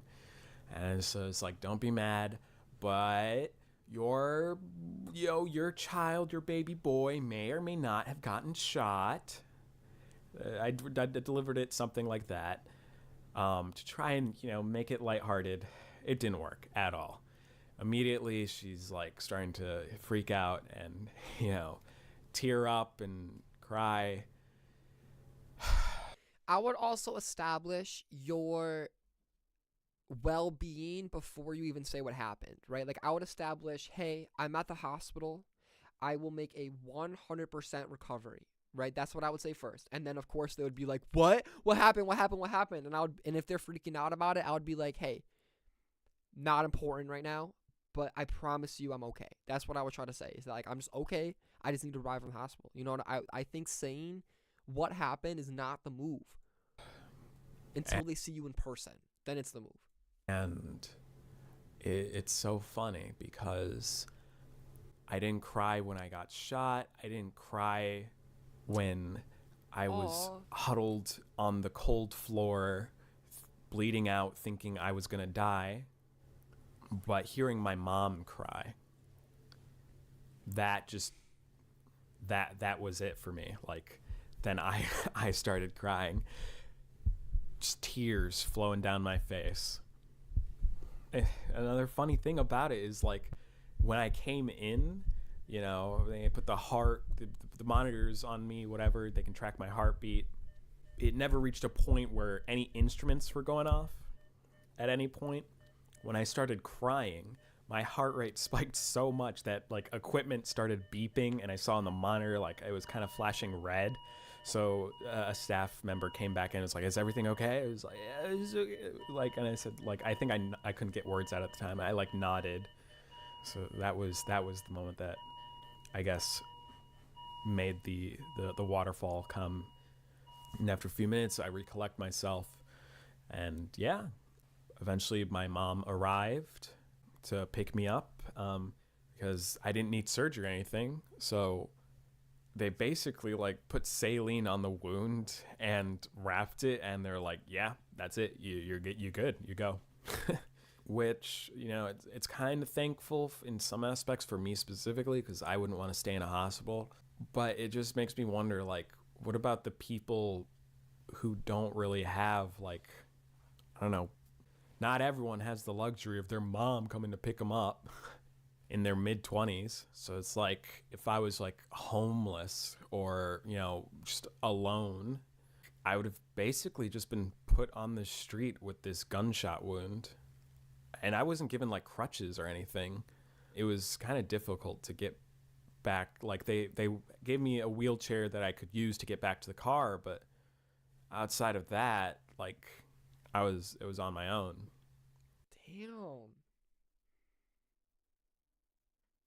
Yeah, because they're obviously not going to be like, okay, you're homeless, let me book a hotel. Like, they literally just go, okay, we did what we did. But also, would the bullet not be inside of his leg? Because he said he didn't need surgery. So, like, what happened? Like, did it go all the way through? I don't think that's what happened. Or maybe it, like, hit and then fell out. Like, I don't understand. Yeah, I don't know how to feel about that part. I thought you almost always needed the bullet removed. But anyway, so the drive back was painful because every like vibration of the car made my leg hurt. When we got back to the house, I kind of had to like crawl up the stairs, and I like shimmied across the floor to get back to like the bed. I did have my brother, my mom's friend, like helped me back into bed, and yeah, I mean, outside of that, I mean, that's basically the end of the story. I got shot and I lived. I like I said, this was just like 2 weeks ago. I'm thankful that I had like my mom around to help me out. We don't live together, but she lives close enough where she was able to stop by with like. So non-adrenaline, so like let's say like you're not in a confrontation, okay? Your adrenaline isn't spiking. You're literally just like, I'm sitting here. Let's say I just boom. Right? Or like in my leg, in my arm or something like that. How bad does that hurt? Because that's the answer I thought we were going to get here. But I always hear that like when you're like in high adrenaline, you literally don't even like, your brain doesn't process that right now. It's focused on what it's focused on. That's like a sub effect, And it makes me still scared because like, what if that's, what if like you weren't focused, like what if you were focused on the fact you were shot? Like how bad would that fucking hurt? Like does it hurt more after? Does it hurt more then? Like it's kind of like a pinch where it's like you pinch and it hurts, but then when you let go of the pinch, it hurts even like it hurts for another wave real quick. You know what I mean? So it might be like that, or it's not actual it piercing your skin that hurts, but it's like the alerts after where it's like, oh shit, you just got shot. Something like that. Food and make sure I was changing my wrapping around my leg so it didn't get infected. She wanted, she was being my mom. It was like I was a little kid again. She's making sure her child is taken care of. It was really painful that first week. Obviously, I couldn't walk, and so I had like crutches, a wheelchair, a walker, very peepaw, to say the least. Even then, though, using like the crutches and walker, just like the movement from my body like would make my leg hurt so much. So I was very bedridden. It wasn't just about until like 2 weeks later, aka around now, that I'm just starting to like kind of walk again, but it's like a limp. We think it's probably muscle contracture, which is basically, especially after like an injury like this, is that while the muscle and stuff was healing and the fact that it was kept in like a semi-bent position, the muscles like shrunk or like healed in a way that's shorter than they were before. So I have trouble like straightening my leg out completely. I kind of can't without like strain. Like it feels like very tight in my calf. And it can hurt a bit. I can't plant my foot down on the ground and bear weight on it fully. I kind of like have to walk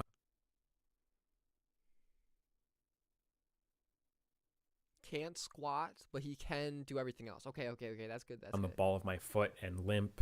That kind of scared me for a second. So physical therapy is probably in my future, which I'm not too thrilled about, but I'm alive. I mentioned, my mom and her friend gave me a lot of help, but another person who helped was a friend of mine named Peggy, or Pixie, I think it's on her YouTube channel. And so I just want to quickly shout her out because she was also very helpful. So if you're interested in like a YouTube channel or a blog, that's essentially a journey of her creative process and the development. Oh, shout out her, development bro. of her artistic voice through storyboards, comic.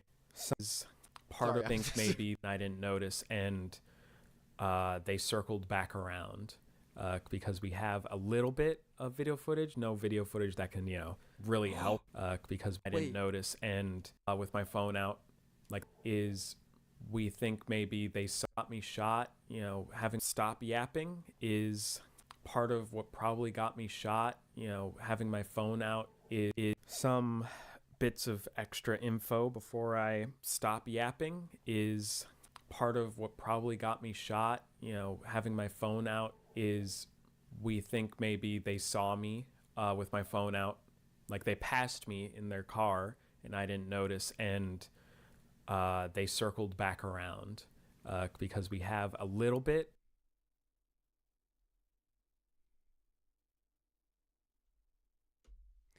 Oh, okay. So when these people are always in like gang violence mindset, they see something as little of you just recording as a potential threat, basically. That is insane, bro. Wow. Like, that's something I would never, ever even, I would never even think. I literally wouldn't even think that. But, that makes sense when you're, that crazy in the head. You know what I mean? If that's, all you know, you're going to see every little thing as a threat. Of video footage, no video footage that can, really help us because there's no license plate that is clear to see. But, yes, they basically passed me, circled back around to shoot me. So, yeah. Yeah. I don't know. I know, I took the time to try and describe the tale as best I could, but it's really no amount of words I use in whatever language could really convey that feeling of when I first started running across the street, because there's gunshot sounds in movies, and I've heard gunshot sounds.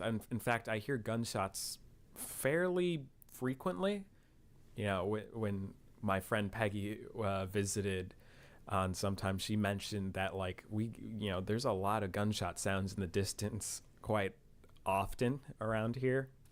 And that's pleasant. I've little sleep sounds, free white noise. Gang violence has sort of been a presence in the background of my life for pretty much all of it. It's just now that I'm finally caught in the crossfire. But hearing it in the distance is different from when it's close. There's been a few times where I've heard it really close. How close? Right outside the front of my house close. And I remember it was a year or two ago, and someone was shot not far from the front of my house. And it's I sleep kind of near a window, so the echo, it was just so loud. It's nothing like a movie. But and that was just dialed up even more now that I was outside and it was directed at me. It's I can't put into words, just when you are the one being aimed at and you hear it and it's so loud, it especially with the buildings we were near, I'm sure it echoed around, and so it you almost feel it inside. And I guess the real cool interesting part is that in my case I really did feel it, because it did go right through me, right through my calf. Yeah. So overall, I'd rate the experience a 0 out of 10. Would not recommend. Yeah. I don't know how to end this off. Please check out my friend's channel. Check out 15over15. Check out my video talking about ashes. check out Ashes itself, watch my Digital Circus behind the scenes. Oh, he be pulling views, bro. That's crazy. Dub, dub, dub. Wow. You guys, this video was just me sharing a personal experience on my own channel. I was not inviting people to try to be racist. So far, every comment about the race of the attackers have been loudly wrong, and you're broadcasting to the world how ignorant you are. Damn.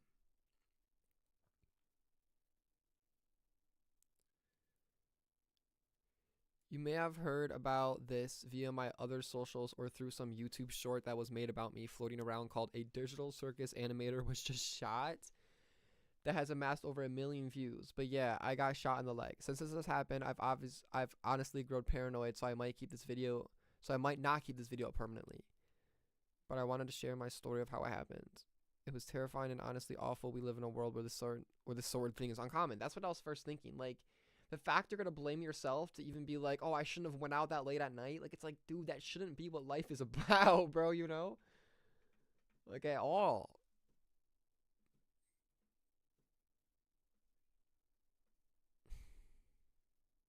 Yeah, gang violence is not your fault. That's what people are saying.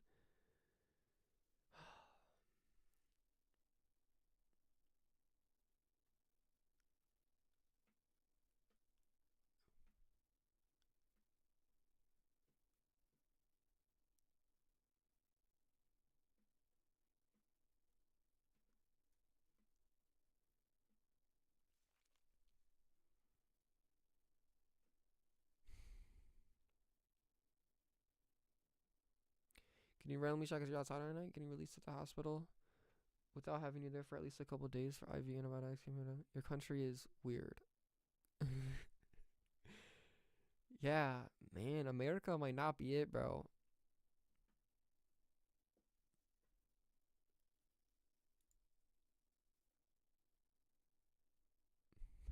Man, bro, that's so fucking sad.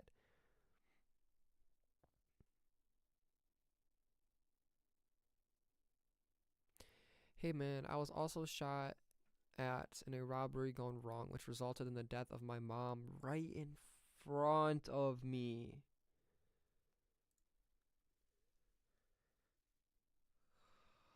Well, I wasn't hit. Bullets passed by so close that I felt them rushing/whizzing past my leg. Make sure you enter yourself into some sort of PTSD treatment or attend a support group.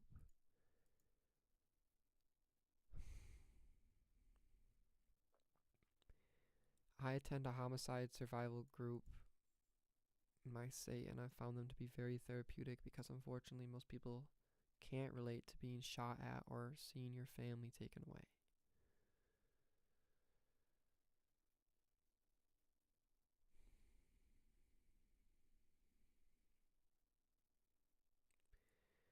No one else will be able to compare our experiences. No one else will be able to compare our experiences and feel that moment. So they will have a difficult time relating. It's better to get into a group where people know what you've been through, felt the same emotions as you. A lot of emotional healing can take place there.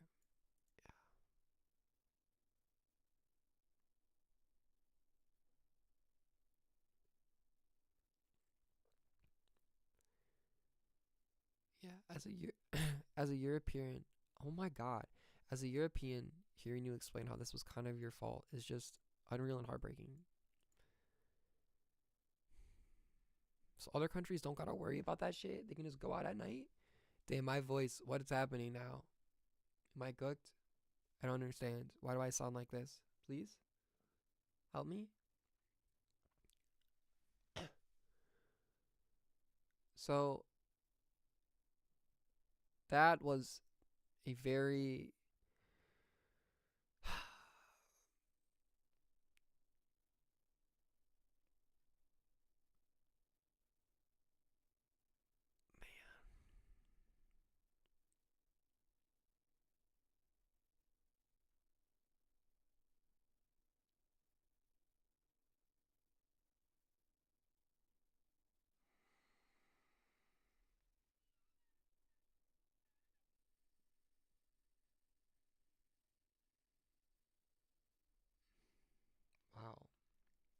Why is my voice doing this? Please?